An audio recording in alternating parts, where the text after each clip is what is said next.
This is James Taylor, and you're listening to The Creative Life. The Creative Life podcast is a show created for you, the creative.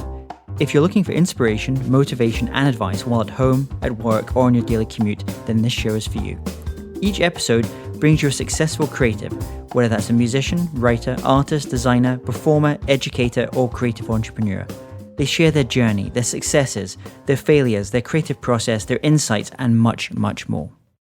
Hey, this is James Taylor, and you're listening to The Creative Life, a show where I talk with some of the most creative musicians, writers, artists, designers, entrepreneurs, and academics. And in this episode, I'm going to be talking to Rolfe Kent, a wonderful composer for TV and film. And we're going to be covering things like composition and how it's actually a juxtaposition, about the idea of overwork as a creative, morning pages, and being paid to do fun work. So let's get into the show. Hi, it's James Taylor here, and I'm delighted today to have Rolfe Kent. Rolfe is a Los Angeles-based film composer who has scored more than 50 films, including Academy Award-nominated Up in the Air, Sideways, About Schmidt, Legally Blonde, Wedding Crashers, and the main title theme for the TV show Dexter. Born in England into a non-musical family, he knew at age 12 that he wanted to be a film composer. One of his latest projects is the Zen Effect, an innovative album of ambient drones for healing, meditation, and enhanced concentration. So, Rolfe, welcome to the show. Hello, thank you. So, share with our listeners what's going on in your world just now. What's going on in the world is I'm developing a piece of interactive theatre, and I'm also working on the Zen Effect. And right now, I'm just waiting for one film to get to a point where it's time to start talking about music. So I'm in sort of pre-work limbo on the film, right in the middle of the Zen Effect and right in the middle of the theatre piece. And how did you get started specifically in terms of film composition? Because I believe you actually majored in philosophy at first. Psychology is what I got. So how did I get started? Well, actually, I always wanted to be a film composer. I'd wanted that for a while, but I didn't think it was particularly realistic, especially with no particular training. But I would always talk about it, and I was actually at university when a friend of mine who was writing a theatre piece for the university theatre group asked me to write the music for it, knowing that I wanted to become a film composer. And that theatre piece did very well, went to the Edinburgh Festival, and that friend became a professional writer, and he got me an introduction to just an industrial training video company. And so the actual scoring job I ever did was for an industrial training video.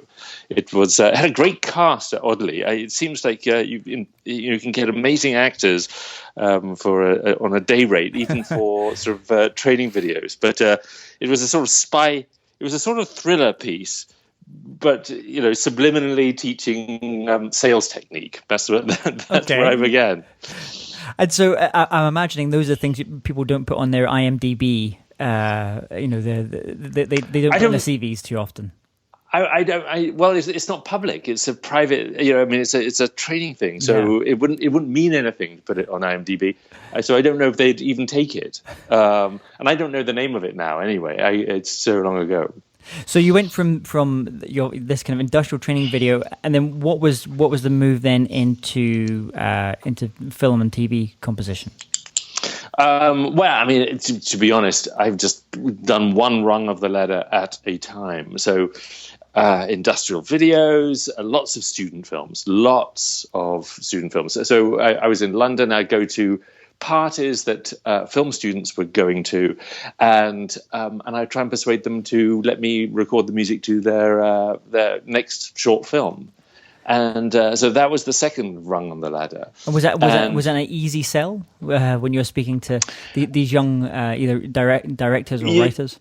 Now it actually wasn't too hard, which amazed me. I can't think that it's that easy anymore. But at the time, people were sort of happy and bemused to be approached, and they go, "Yeah, sure, why not?" So I ended up doing a bunch of music to student films. And that meant, I'd actually got a bit of a resume. I actually had music I had written with my name on it on these short things. And then one of them, one filmmaker made a short film, and I did the music to it. And then he got picked up to become part of a production company, which had offices in London and in Los Angeles. And he, and that particular company in Los Angeles was looking for an in-house composer for one particular set of short films that they were producing, and they liked the music. Well, just on the strength of one film, just on the strength of the music to that one short film, they hired me to go to Los Angeles and do some work, and of course I ended up doing 37 short films with 12 new directors, all of whom had feature aspirations. So I was suddenly, really pretty impressively connected to people who were later to have a feature career. So is that unusual then, where in learning your craft, you got so much? I mean, if you were in Silicon Valley, that would be kind of called deal flow. But you had an opportunity to work on lots of things very quickly, and start developing your craft. Is that usual? Is that what young film composers do, or do they have to? Is the work much more kind of spaced out? I'm fascinated by deal flow. I've never even heard that term, and I want to know more about it.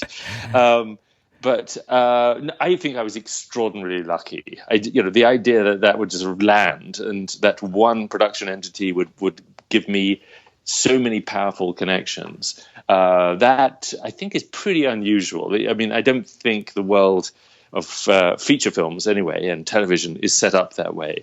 It seems to my, there's no huge meeting place where everyone gets to see everything that's going on. So it's very much a cottage industry. So it's very hard to have an overall perspective.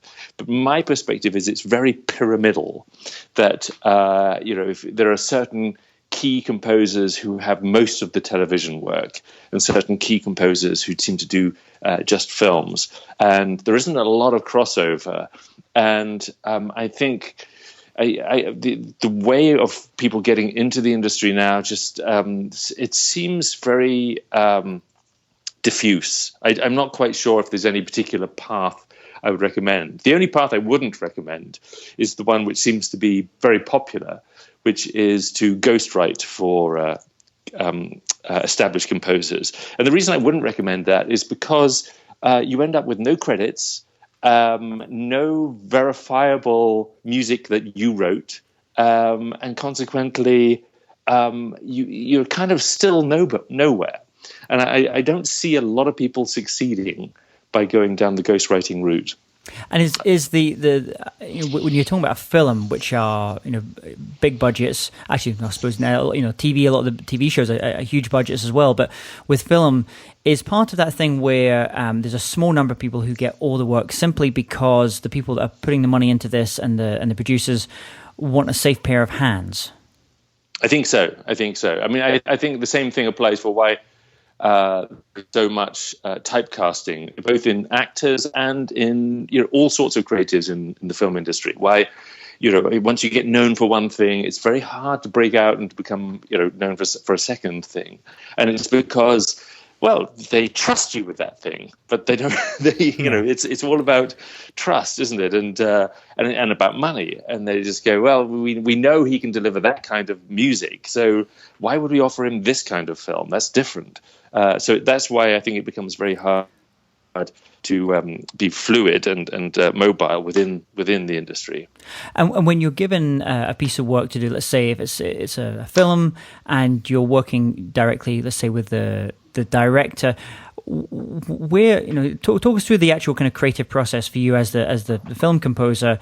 How much is the director or the writer or the people involved in film coming to you with specific ideas of specific things that they want within it, even if they're maybe talking about it in terms of visual as opposed to auditory ways, and at which point how much do you have a bit of a blank slate from which to work on, and how do things develop?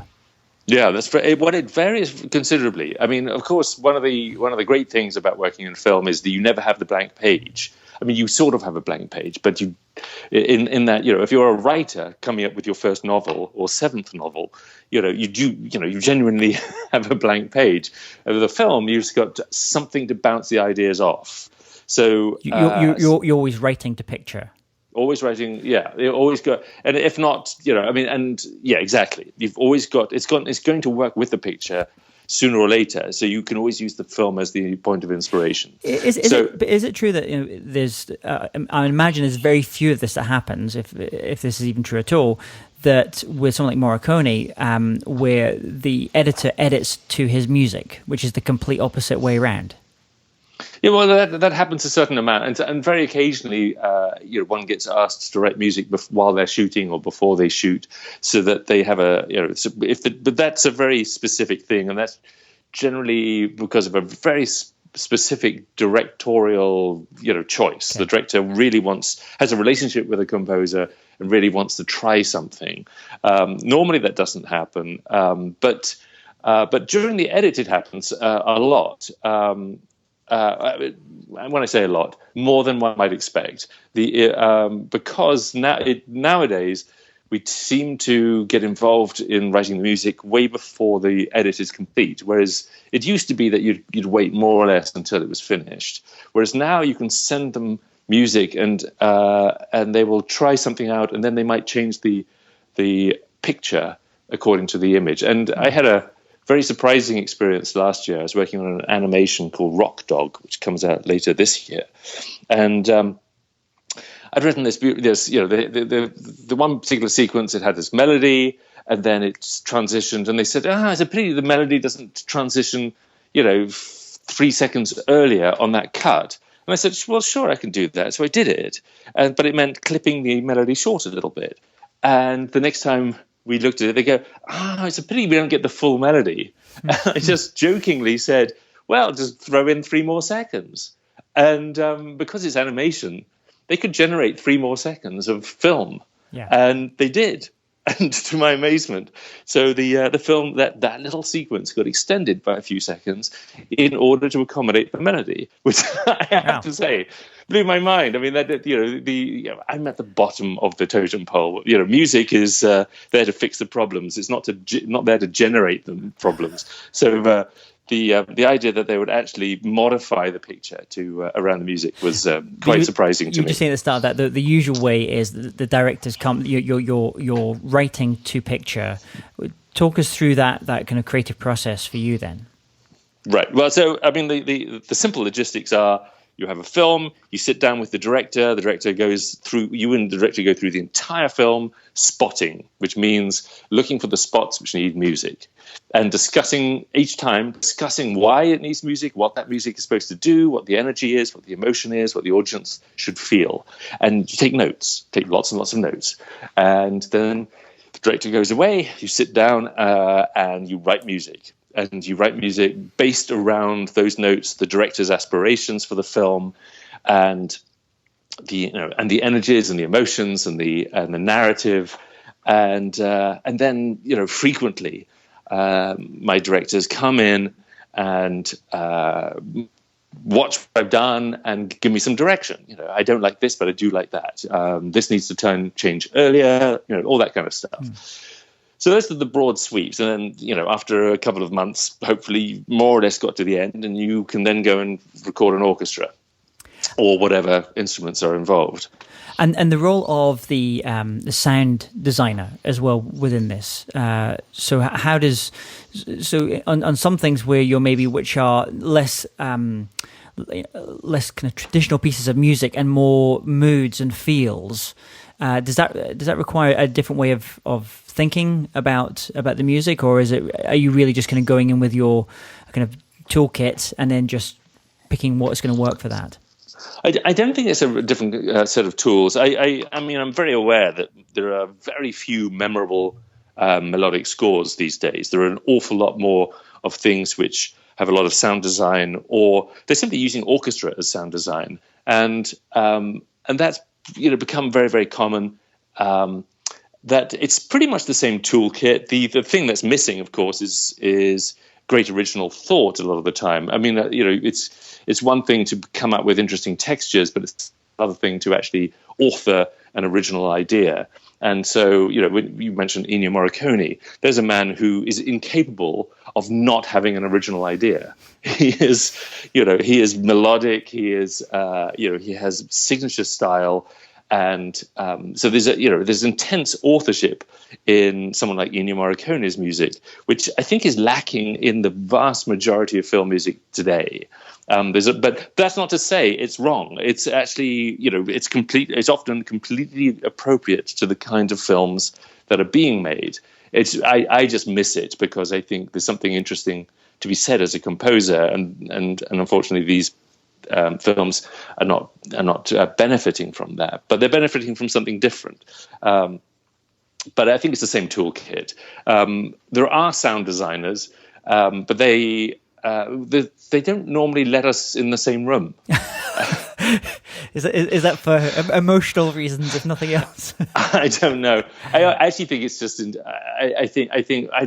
not quite sure why it works this way, but we're both working on our own up to the final mix of the film. So the sound design people are just, and they actually have to provide a lot of different options, because when the mix happens, there's often a director there sitting through the entire thing going, I don't like that door slam, show me another one. No, I don't like that one, show me another one. So they have to have tons of things, of options. Whereas as a composer, you hope to have narrowed those options down to one by the time you get to the mix. And in this journey that you've had as well, can you maybe talk to us, you don't have to necessarily mention specific films or directors, but tell us about a time when you've worked on a project, you've given it your heart and your soul, but for whatever reason it hasn't worked out like you'd hoped, and more importantly, what were the lessons that you took away from that experience? Well, to be honest, I mean, because I choose to work so collaboratively, so I keep the director so involved in the process.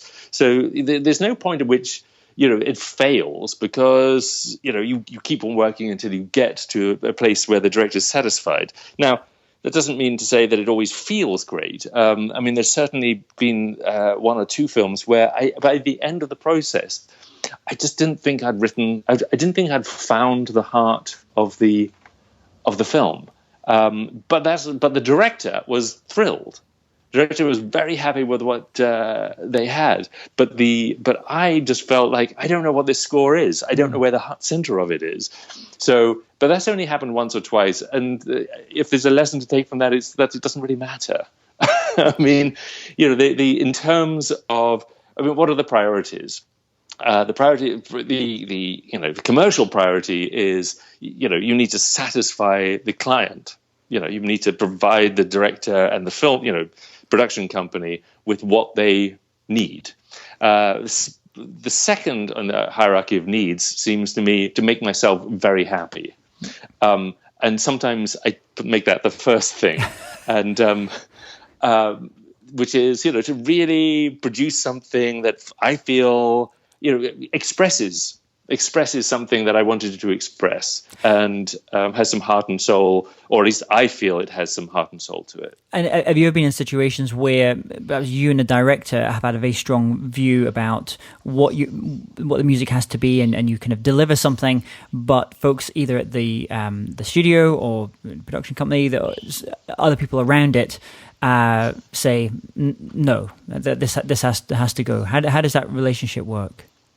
Well, normally that's taken care of really just between me and the director. So there have definitely been times when I've written a piece of music, I feel like it absolutely sort of nails something. It works with the picture, it's got an emotion, it's got a power, and the director comes in and says no.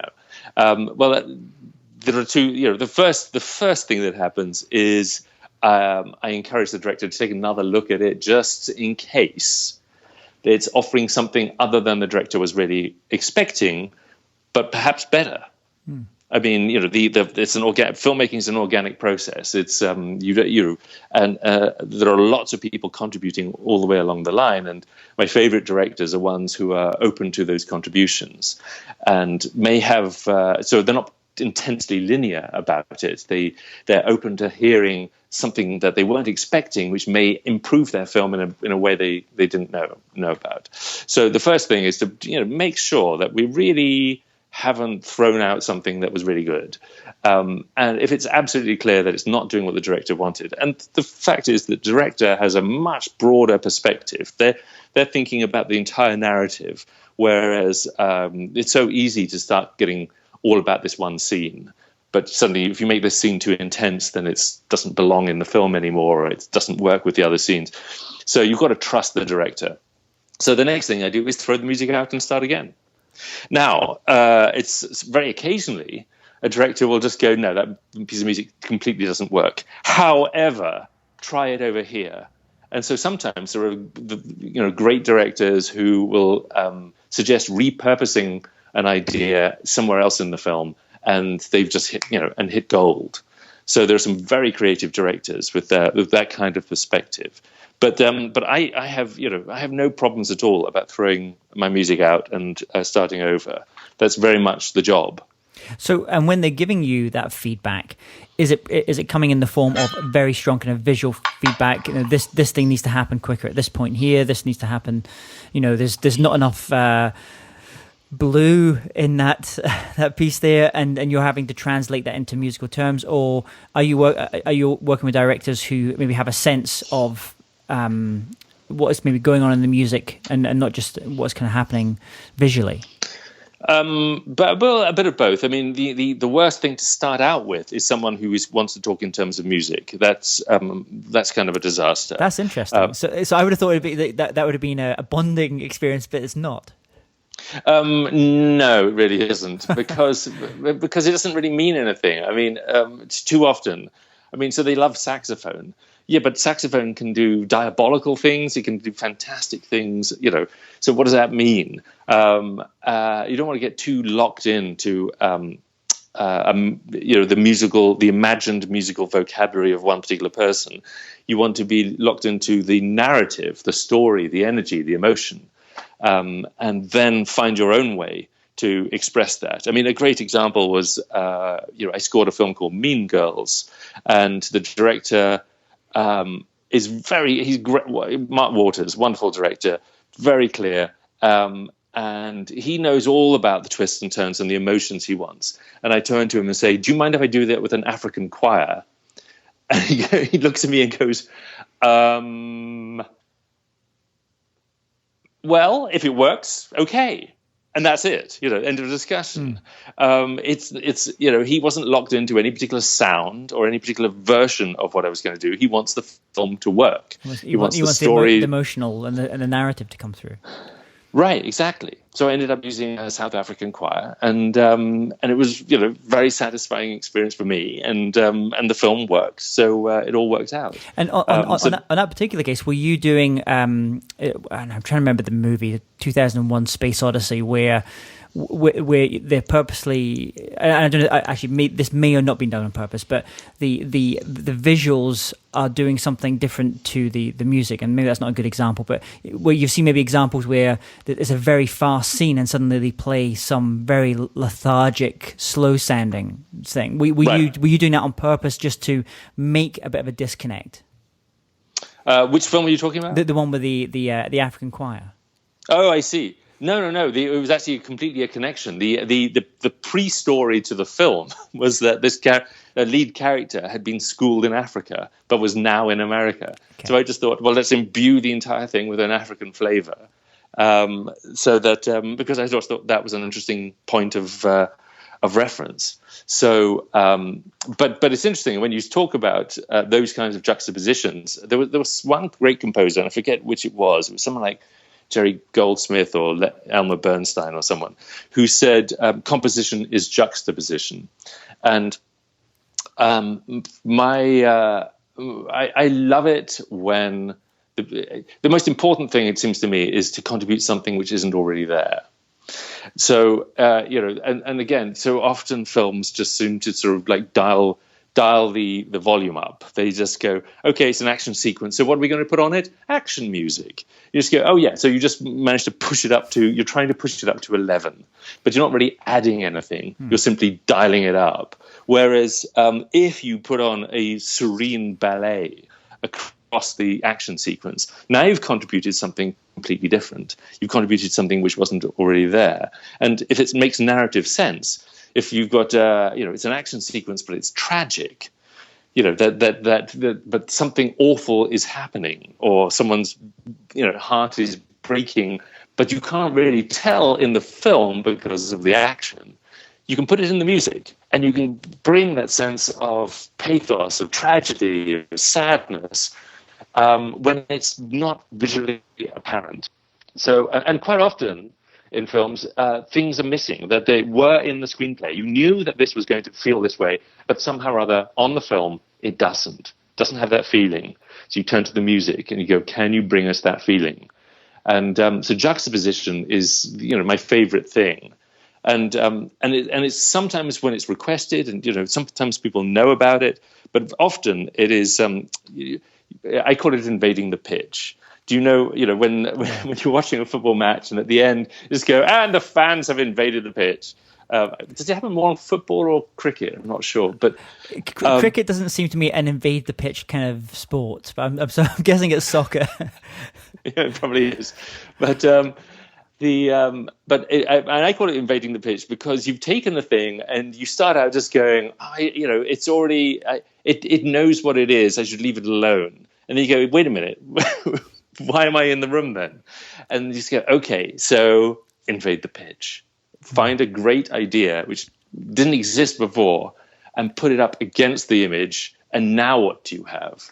I mean, I think of, if you think of, I'm afraid I just go straight to Westerns, The Magnificent Seven. Yeah. The opening sequence is really slow. It is these horsemen coming very slowly down across a gentle hillside. And the music is going, ba-dum, bum, bum, ba-dum, and it's blasting. And if you were to take before he wrote the music, the film was just, nothing was going on. He writes the music, and you're in for an adventure. If you think of The Good, the Bad, and the Ugly, another Ennio Morricone score.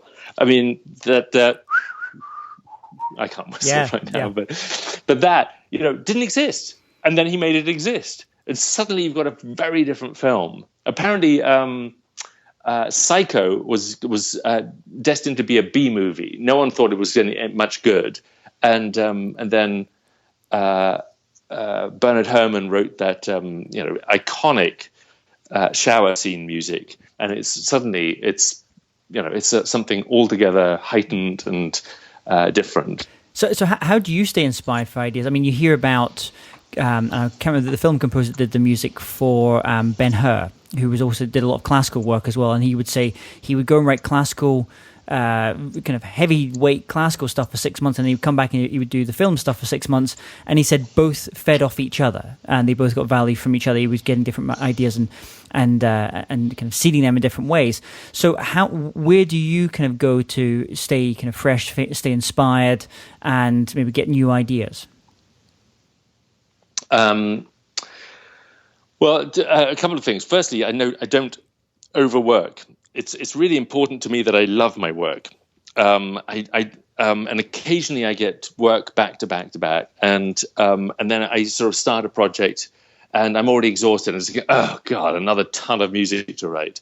I don't want to be that person, and I don't want to be in that situation. So, firstly, I try to stay fresh. So I don't overwork. I certainly don't work long days. I work, perfectly adequate days, but I don't work into the night because it just burns me out, and it burns out my passion. So first thing is to stay inspired by the prospect of work, and then I very rarely listen to music.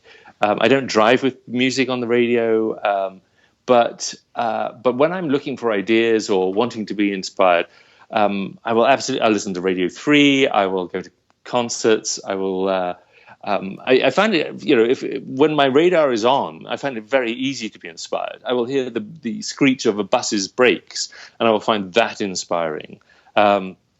So it varies. But it's also, I mean, for anyone who's done The Artist's Way, there are certain key things in that, such Julia as Cameron. Go to have an artist date every week, or one of the things that I really learned from that was that I sit down to do the morning pages and have nothing to say. So you simply start writing about the most trivial, pathetic little idea.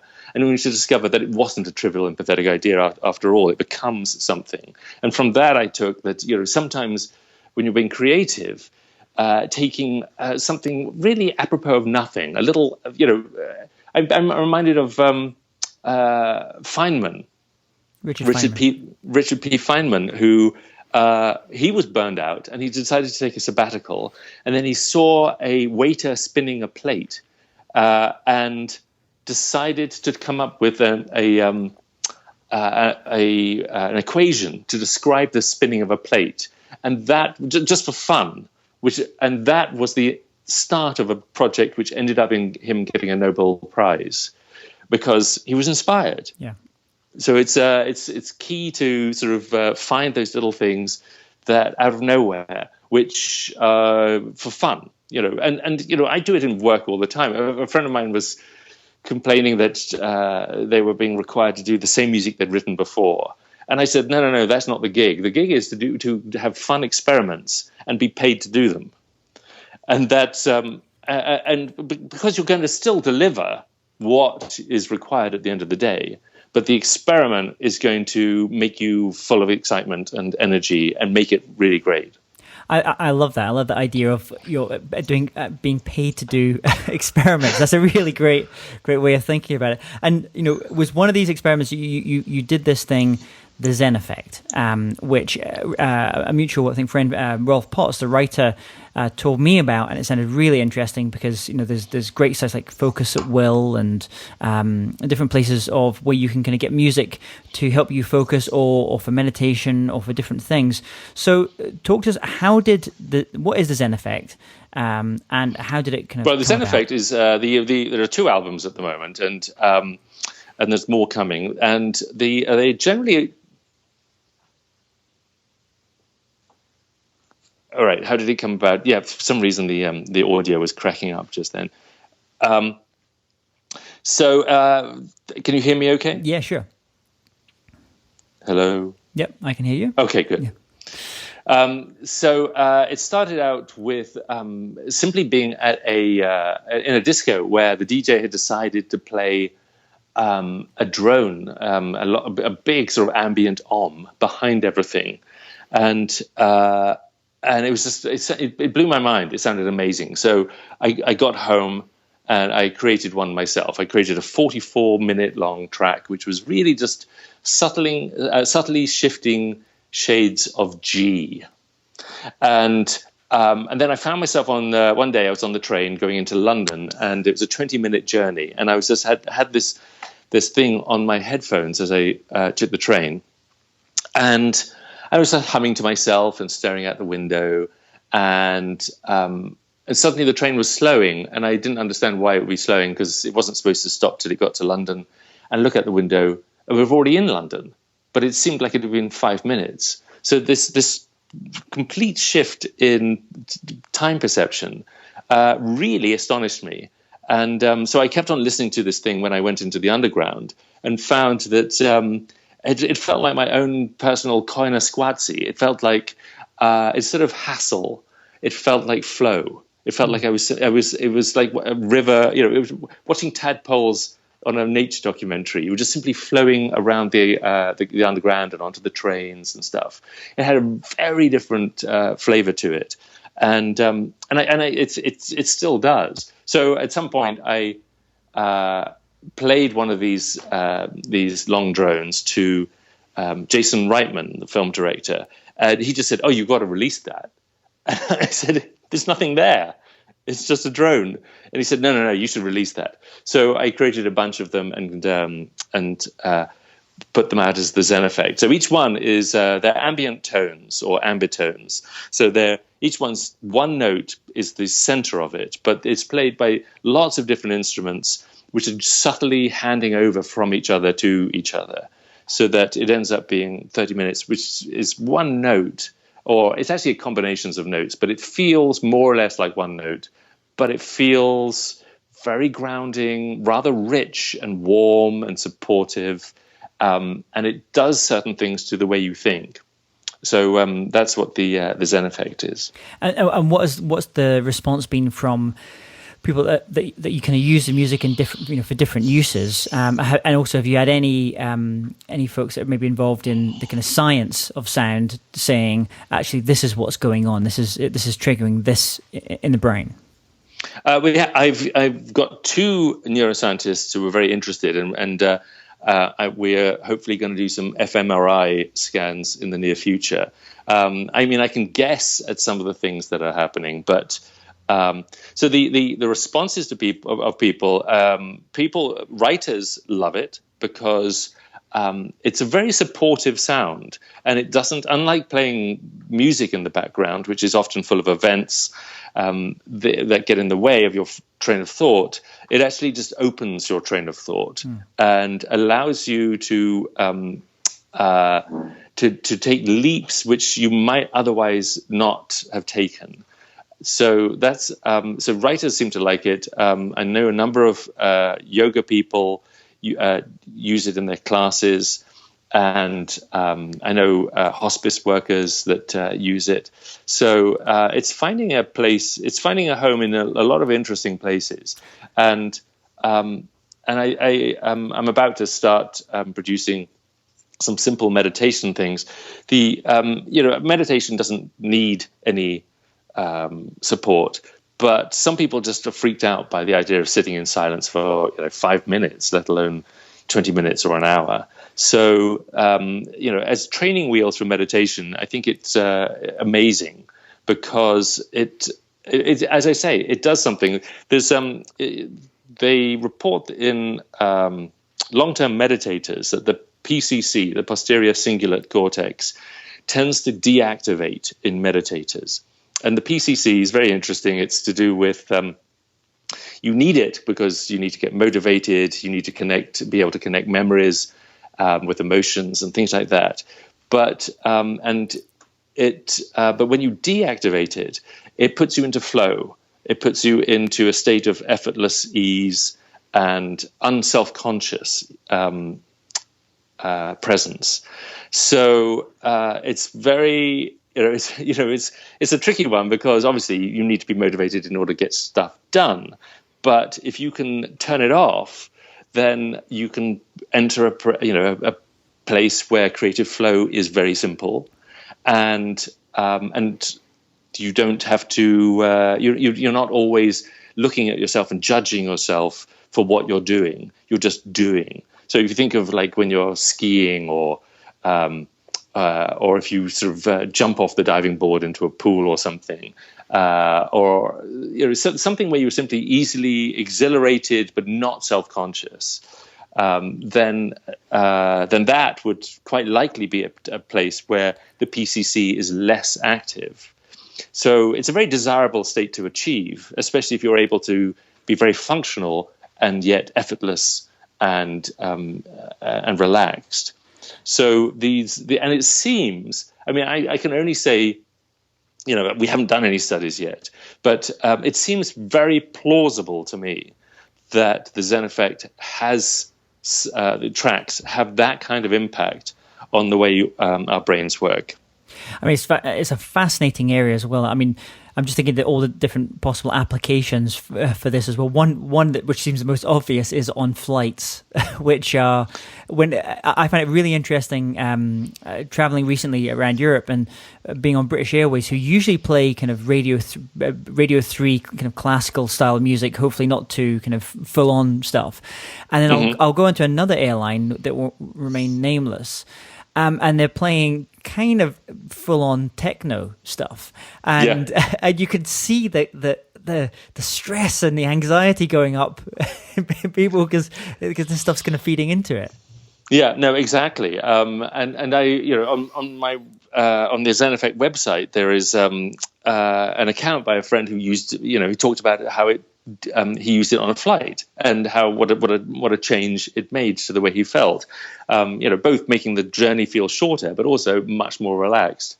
So absolutely, it's fascinating how things can be used in that way. I mean, and that reminds me, you think of meditation music and massage music and all that, and there's often tinkling piano and flutes and stuff, and it's interesting. The part of the point of the Zen Effect is there is none of that. Yeah. There is nothing in it, and on the one hand, you might go, well, that sounds really, really boring, and but on the other hand, it actually just leaves you room to be and room for your imagination or your sense of flow to emerge.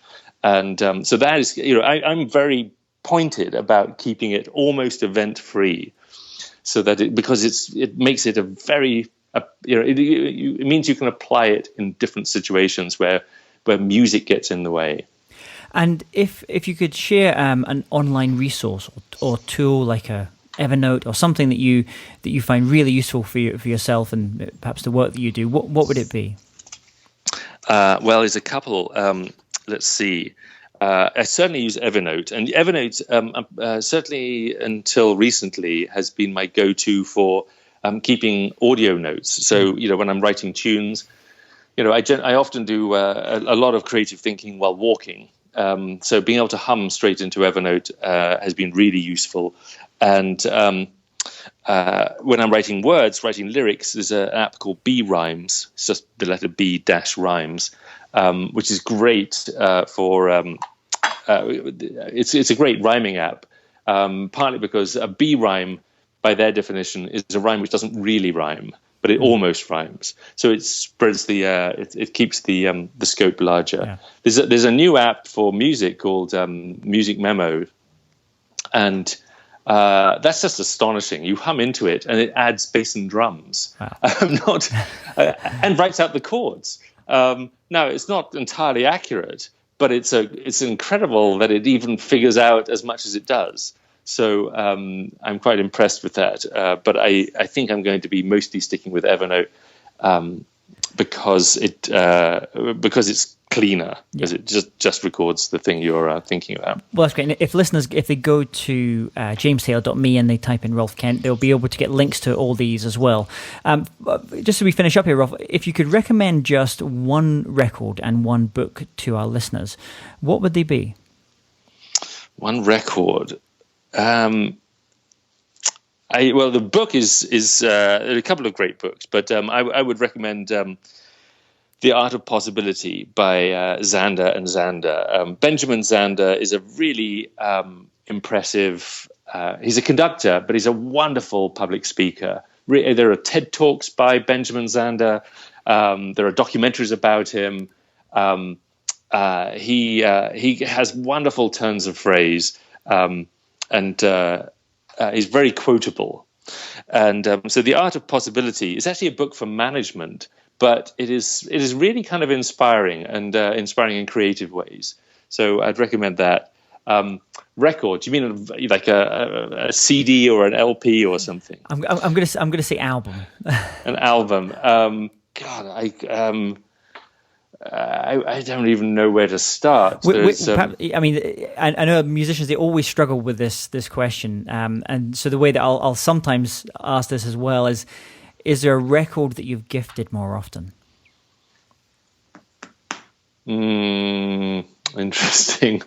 I'll tell you my two favorite albums: the Z Christmas album, which is bound to be way out of print, used to be ZE Records. Just a fun Christmas record, but it had some cool things on it. And since you mentioned Ennio Morricone earlier, I'm hard pressed to find a single composer that doesn't think the score to The Mission is the finest score there is. Yeah. It is simply a spectacular piece of work. And really memorable and tune-filled and layered. It's spectacular. Awesome. And we'll put all the links to these on jamestaylor.me. People can go there. So just as we finish up, last question. Imagine if you woke up tomorrow morning and had to start from scratch. So that you've got the tools of your trade, which I'm assuming is your computer and the things that you use, your keyboard and piano you use for writing, and the knowledge that you've acquired over the years, but you have no contacts. No one knows who you are. How would you restart? With no contacts at all. Well, I remember this very well, and I'm kind of in the same place now with theatre. And so you need material in order to show. And a friend of mine, the best advice I ever got was my friend from university, who said, on 9 a.m. Monday morning, you're a composer, so you better get composing. And and I did, and you start writing stuff with no reason other than you need stuff written. So I would get busy creating material, and I would be going to trying to network. I'm not sure if the student parties would work in the same way, but that I would be finding, trying to find and figure out where my particular art form has a place in the world and who I need to speak to about that. And there's a book on. There's a book called The Luck Factor by, I forget the name of the guy, but he's in the University of Hertfordshire. And one of the key traits of lucky people was their ability to be open to possibilities and network. And so I think those are the key ingredients. Awesome. And we'll put the link to The Luck Factor as well. I'll find out the details for that. So, Rolf, thank you so much for taking time today. I know I'm sure busy if you're about to go into writing for this next project. Thank you so much for coming on, sharing your creative journey as a film composer, and I wish you all the best in the future. And before we finish up, share the best ways that listeners can connect with you and find out about all the different projects you've got going on. Yes, well, the easiest way is via the website, so that's just rolfkent.com. And you can connect to me through there. You can try and connect to me through Twitter as well. It's just Rolf Kent. But yeah, the website is the best portal, because then you can also see what's going on, what music is. You can listen to some music, and you can also go from there to the Zen Effect. So you can do all those things via rolfkent.com. Great. Thanks for coming on the show, Rolf. Thank you. It was a pleasure. Hey, James Taylor here again. And if you're interested in living a more creative life, then I'd love to invite you to join me as I share some of the most successful strategies and techniques that high-performing creatives use. I put them all together in a free downloadable ebook that you can get by going to jamestaylor.me. That's jamestaylor.me to get your free downloadable ebook on creativity.